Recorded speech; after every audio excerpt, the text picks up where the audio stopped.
Toni Gratacós, bienvenido. Buenas noches. ¿Qué tal? ¿Cómo estamos? Muchas gracias. Te has metido a tope, todo sobre mi nombre.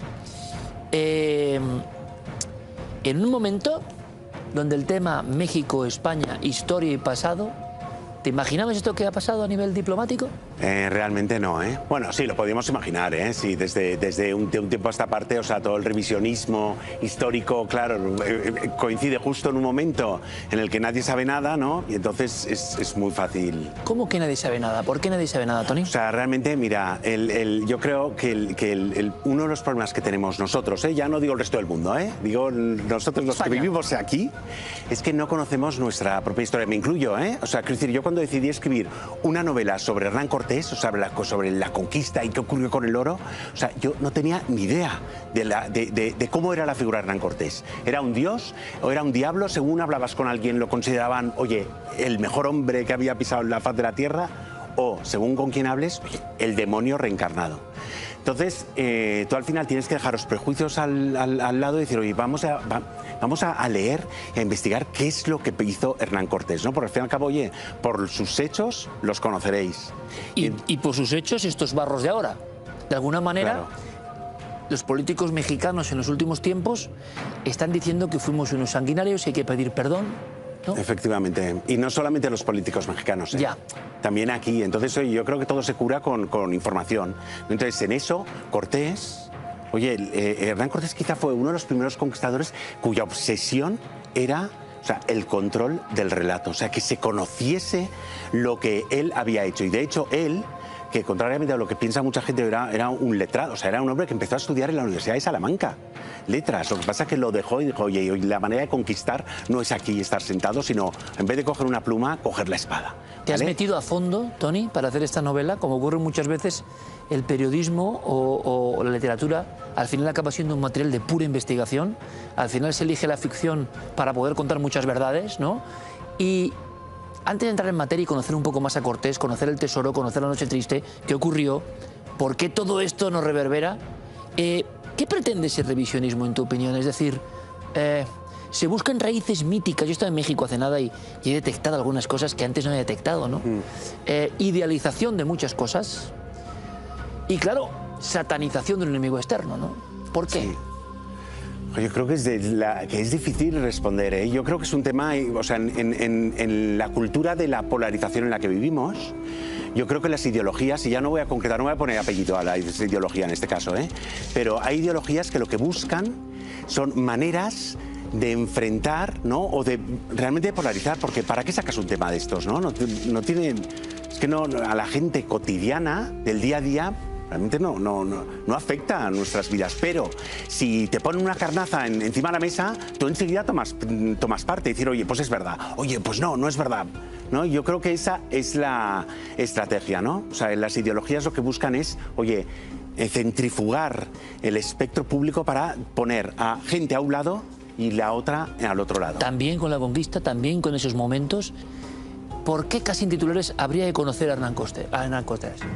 Yo creo que ahora que se acerca el 12 de octubre, Día de la Hispanidad, creo que sería bueno o estaría bien conocer algo de Hernán Cortés, porque yo creo que uno de los artífices por los que se habla español en toda Hispanoamérica, yo creo que es Hernán Cortés. Bueno, sin duda, porque realmente realizó una conquista de todos unos territorios del actual México, y no solamente el actual México, Guatemala, bueno, Honduras, ¿no? Guatemala, subía por el norte de Estados Unidos, del actual Estados Unidos, o sea, muy potente. Pero no solamente se trató de una conquista, sino fue como una especie de absorción, como un mestizaje, ¿no? Una cosa muy extraña, porque enseguida se empezaron a construir universidades, hospitales, o sea que fue como algo... ¿Fue algo que no nos han contado, que no hemos querido saber o lo hemos visto de otra manera? ¿Qué nos podría sorprender de esa conquista? Porque no es una guerra en muchas ocasiones frontal, sino que hay una especie por parte de los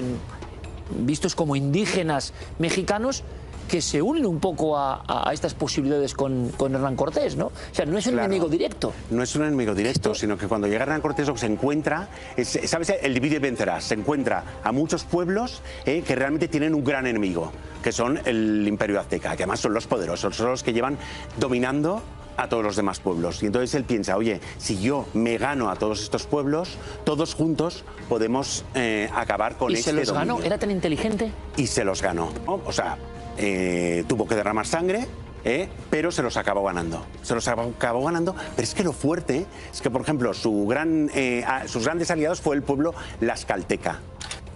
Bueno, pues entraron en Tenochtitlán, capital del Imperio Azteca, y consigue entrar los 600 hombres, pero solamente iban 600 españoles. Esto no es leyenda. Esto es verdad. Flipante. 600 españoles, unos 1000 y pico tlaxcaltecas. Consigue que entren esos enemigos acérrimos de los aztecas dentro de la capital azteca sin que los tlaxcaltecas se tomen ningún tipo de revancha contra los aztecas. O sea, imagínate la personalidad que debía tener este hombre. ¿Qué sabemos de él biográficamente? Era una persona que, como otros conquistadores, nace en una zona muy concreta de España, sueña con América, es un buscador de esa otra oportunidad y tiene los medios para hacerlo, pero también hay que decirlo. Lugares como España de Grande, solo de selva verde, habría que imaginarlo en el siglo XV, siglo XVI. Y con estas culturas, que díganme, hombre, justo ha llegado hoy, yo les he hablado de Xipetotec, el dios desollado, ¿no? El niño o el joven envuelto en la piel de un muerto. Y los ritos que había. En Tenochtitlán, que era el Nueva York de México, había habido una inauguración con 50.000 víctimas. O sea, lo que se encuentra esta gente, ¿cómo eran? Había que tener mucho... O sea, es brutal, ¿eh? Si tú te lees las crónicas de Hernán Cortés, o sea, lo que dice cuando entra en Tenochtitlán es que nunca había visto tanta belleza. ¿Qué cuenta?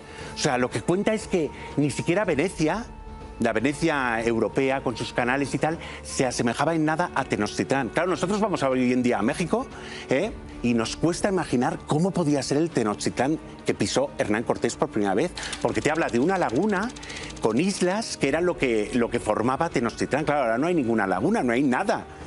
Entonces te cuesta comprenderlo. Y entonces debía tener una belleza per se. Lo que pasa que también debía tener algo muy terrorífico, porque claro, estaba en medio del centro de Tenochtitlán, la Gran Pirámide, que había sido inaugurada 50 años atrás, en la que, tal y como tú dices, pues se dice que para honrar a esa Gran Pirámide se sacrificaron cerca de 50.000 personas, 50.000 víctimas, pues estaba ese gran horror. Los aztecas nos cuesta comprenderlo, pero claro, Hernán Cortés llega allí y lo que se encuentran son unas pirámides espeluznantemente bellas, con horror dentro, y que encima se sacrifica a las víctimas, se les saca el corazón, y luego no solamente eso, sino que se tira el cadáver por las escaleras y abajo está el pueblo esperando para comerse las vísceras. O sea, y eso era cierto. Y muchas cosas, Tony, eran ciertas que la corrección política, corrección histórica va eliminando, ¿no? Por supuesto que los conquistadores se abrirían en ciertos momentos a espada y fuego, eso es de lógica. Es más, cuentan con varias, digamos, innovaciones tecnológicas contra las cuales los aztecas no pueden luchar, pero eran muy pocos en número. Muy pocos. O sea, que no es leyenda. Nada, bueno, pero es que lo que tú has dicho no deja de ser leyenda. Las innovaciones tecnológicas era 600 hombres, 14 caballos, 14, no iban los 600 hombres a caballo, no, solo 14 caballos. Arcabuces creo que tenían unos 15 o algo así, Cañones, 5 cañones. O sea, esa era la tecnología, Lo que, o sea, cuesta sorprender y dices, oye, esa tecnología, esos arcabuces pudieron contra un imperio de millones de personas. Y un imperio con un dios viviente, que era Moctezuma, una figura que dices, bueno, mucha gente puede no saberlo. ¿Cómo logran subvertir de alguna manera a Moctezuma? ¿Qué pasó con ese hombre que era el imperio, el enviado del sol, poco menos, ¿no? Sí. Yo creo que ese es el gran enigma que yo en la novela lo trato de reflejar, porque yo estoy convencido que el primer encuentro que hubo entre Moctezuma y Hernán Cortés, o sea, yo creo que cuando se miraron a los ojos, o sea, es que estoy convencido, algo debió ocurrir. O sea, Hernán Cortés vio en los ojos de Moctezuma que a lo mejor entre los dos juntos se podía hacer un imperio nuevo, no un imperio nuevo, sino fusionar lo mejor que yo traigo con lo mejor que tú tienes y hacer algo nuevo. Porque luego Moctezuma abrió las puertas de par en par de Tenochtitlán a Hernán Cortés. Estuvieron conviviendo 8 meses. Esto mucha gente, Tony, tú que te has metido lo sabes, mucha gente no. 8 meses estuvieron conviviendo. Convivencia pacífica. Y muchas veces se dicen, no, sí es verdad, estuvieron conviviendo, pero Hernán Cortés mandó a apresar a Moctezuma y lo hizo vivir en su palacio. Vale, es cierto, ¿vale? Pero lo cierto es que, y eso muy poca gente lo sabe, es que hubo un momento que cuando Moctezuma ve que ya no puede controlar a su pueblo, le pide una cosa a Hernán Cortés, que a mí de verdad que se me pone la carne de gallina, ¿eh? Dice, oye, si pasa cualquier cosa, a mis hijos te los llevas.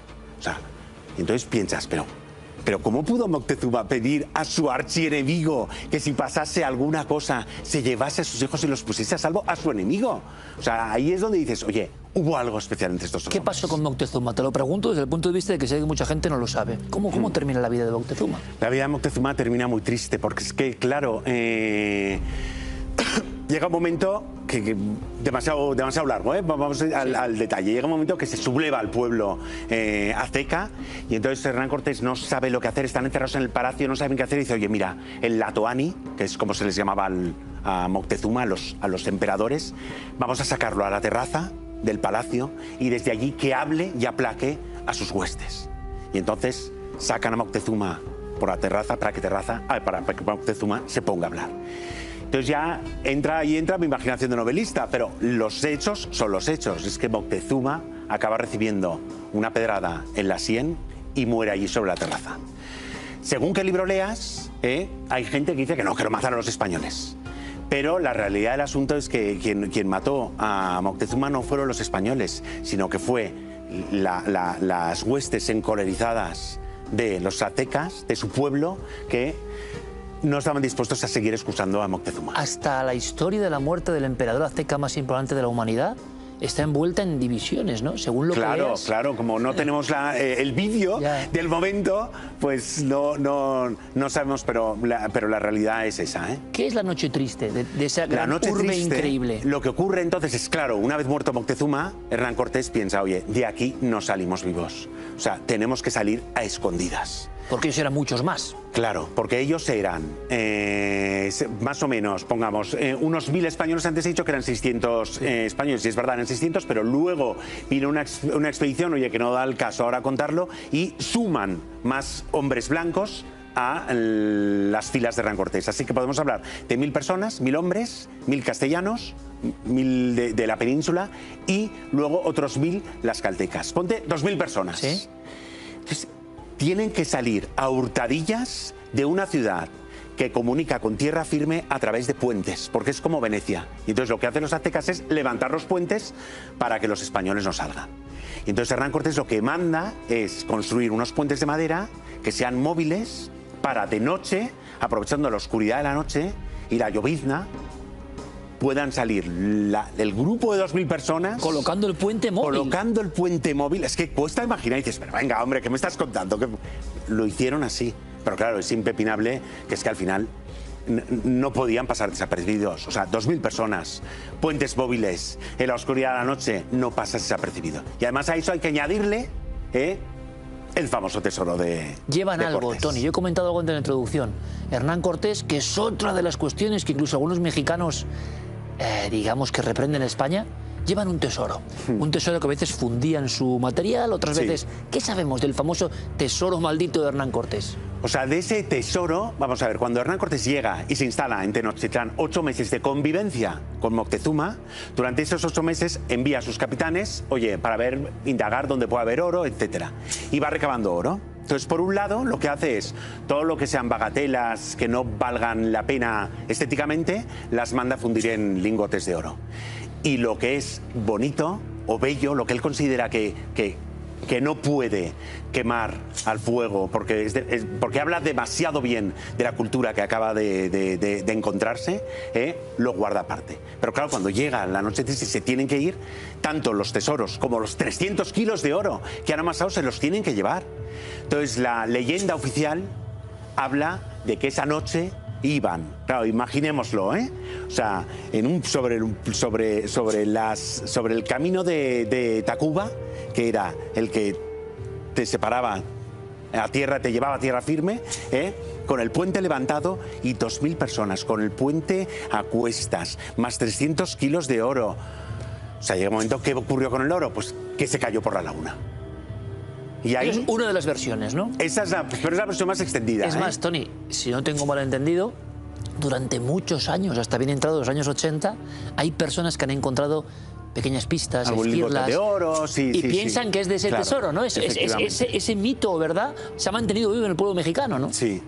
Entonces, pero esa es la leyenda oficial y está sustentada en una cosa muy concreta, que tiene su parte o sea, que es verdad, que cuando finalmente Hernán Cortés conquista Tenochtitlán, al que ha heredado el poder, al nuevo Tlatoani, que se llama Cuauhtémoc, lo manda a apresar y lo tortura para que confiese dónde está el tesoro. Pero la realidad del asunto es que nunca confesó nada. El lugar. Una cosa que tengo que decir, claro, cuando el espectador escucha que Hernán Cortés tortura a Cuauhtémoc, lo que pensamos automáticamente es mató a Cuauhtémoc, ¿verdad? Piensas, entonces Cuauhtémoc murió sin confesar el... Y no. Y no, Cuauhtémoc siguió viviendo 3 años más. O sea que no, eso es también algo que te sorprende, ¿verdad? Tony, que tú cuando has estado entre archivos, documentos, historiadores, currándotelo de verdad para hacer una novela basada en hechos reales, tú eres el primero que, sabiendo mucho de historia, te estás quedando sorprendido diciendo qué poco sé yo y cómo me han contado la historia de México, ¿no? Claro, y luego es que tú tienes que unir, o sea, tú vas conociendo, pero tienes que unir, como novelista, tienes que unir los puntos, como los pasatiempos de cuando éramos pequeños. Para que sea comprensible, Para que sea comprensible. Y entonces allí te das cuenta, oye, aquí me falta algún dato. Y entonces ese dato es el que tú tienes que decir, oye, coño. Es verdad que Moctezuma le extrañaba mucho la pasión que tenían las huestes de Hernán Cortés con el tema del oro y las joyas, que no lo entendía mucho. Claro, es que el oro y todo lo que para el europeo podía ser riqueza, sinónimo de riqueza, los aztecas no lo veían como tal, lo veían como cosas preciosas para las celebraciones, para tal, pero no había... Esa ansiedad por llevárselo. No había esa ansiedad por el oro. O sea, del tesoro de Hernán Cortés oficialmente nadie sabe nada. Se perdió en algún punto de esa huida, de la noche triste y de la huida. ¿Y qué pasó con Hernán Cortés? ¿Cómo fue su vida después? ¿Qué ocurrió? Con Hernán Cortés, o sea, conquistó un año después México, se convirtió en capitán general, gobernador de la Nueva España, pero luego le acabó ocurriendo lo que le ocurrieron a todos nuestros grandes hombres o conquistadores en este país. Que es que, oye, yo no sé qué pasa, pero Cristóbal Colón no acabó bien, ¿verdad? Magallanes y Elcano no acabaron especialmente bien, ¿verdad? Y Hernán Cortés, o sea, nunca se les dio todo lo que merecían. Ni Pizarro, ni Orellana, ni Cabeza de Vaca, nadie. Pero ten en cuenta que Hernán Cortés, o sea, que el territorio que conquistó, o sea, que es comparable Hernán Cortés a la gesta de Alejandro Magno. Totalmente. O sea, que, y sin embargo... Pero según llega a España, ya empieza a haber... O sea, no existe esa fama, o durante unos siglos sí eran realmente... Sí existe la fama entre el pueblo, pero, por ejemplo, la corte, Carlos V, una de las primeras decisiones, o una de las decisiones que toma, es que todas las cartas que Hernán Cortés ha ido escribiendo contando la conquista y que ha enviado al rey, se han hecho tan populares en España, que llega un momento dado que el rey decide prohibir la publicación de las cartas. Es que es alucinante. Por un poco de envidia, quizá. Claro, es que... Ego. Claro, y tú imagínate a los nobles de Castilla, que habían ayudado en su momento a Carlos V, que de repente se encuentran con un tío que no tiene ni sangre noble, que han conquistado no sé qué territorio y que ha venido con unos tesoros, ha enviado unos tesoros que son impresionantes. Claro, tú imagínate las envidias, la de decir, oye... Muchos murieron arruinados sin ese apogeo que se les podía imaginar. Y como decías tú, como Colón, si hacemos un paralelismo, casi ninguno acabó bien del todo. Y esto es curioso, ¿no? Es como un estigma de los conquistadores que no se ha hablado mucho. Sí. Todo esto nos sirve, Tony, para entender la dinámica actual. Es decir, ¿por qué entonces ahora la política de hoy, del 2024, intenta no reverdecer todo esto? Pues con esa versión de la historia. Yo he estado en México ahora y me decían, con todo el respeto, yo quiero mucho a la buena gente de México, pero me decían, bueno, ahora está muy de moda reinterpretar la religión maya, muchos se convierten en mayas, muchos hablan el maya, me parece perfecto. El azteca sigue siendo un poco más sombrío, con fama de guerrero y demás, pero me da la impresión de que está ocurriendo esa especie de pasado ideal, reverdecerlo. Y por supuesto, cuando te cuentan su historia, o como la cuentan ahora, los españoles fuimos los sanguinarios, los exterminadores, los que no trajimos ninguna mejora, los que no hicimos universidades, los que convertimos toda espada y fuego, muchos aquí lo compran. Y tú dices, bueno, claro, la gente no ha leído nada de la historia y de las crónicas de ambos bandos para saber lo que ocurrió. Sí.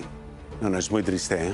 sea, quiero decir que al final, o sea, yo creo que el problema es cuando tú demonizas una cosa y santificas la otra, ¿no? Entonces, tú lo que tienes que tener en cuenta es que todos, pero absolutamente todos, tenemos un corazón humano. Ese corazón humano tiene el trigo y la cizaña, ¿no? O sea, tenemos todos el potencial de hacer el bien y tenemos todos el potencial de hacer el mal. Pero además tenemos el potencial de hacer el bien y el mal a lo largo de toda nuestra vida. Por tanto, una fotografía de Iker Jiménez ahora no cuenta la historia de Iker Jiménez, ¿no? Entonces, ¿y lo que está ocurriendo con esto? Depende de la fotografía que saques, si estás contando la historia con esa fotografía en concreto, o sea, y claro, hoy en día funcionamos a base de fotografías solamente. Hernán Cortés, héroe o villano entonces, Tony. Hernán Cortés, un ser humano.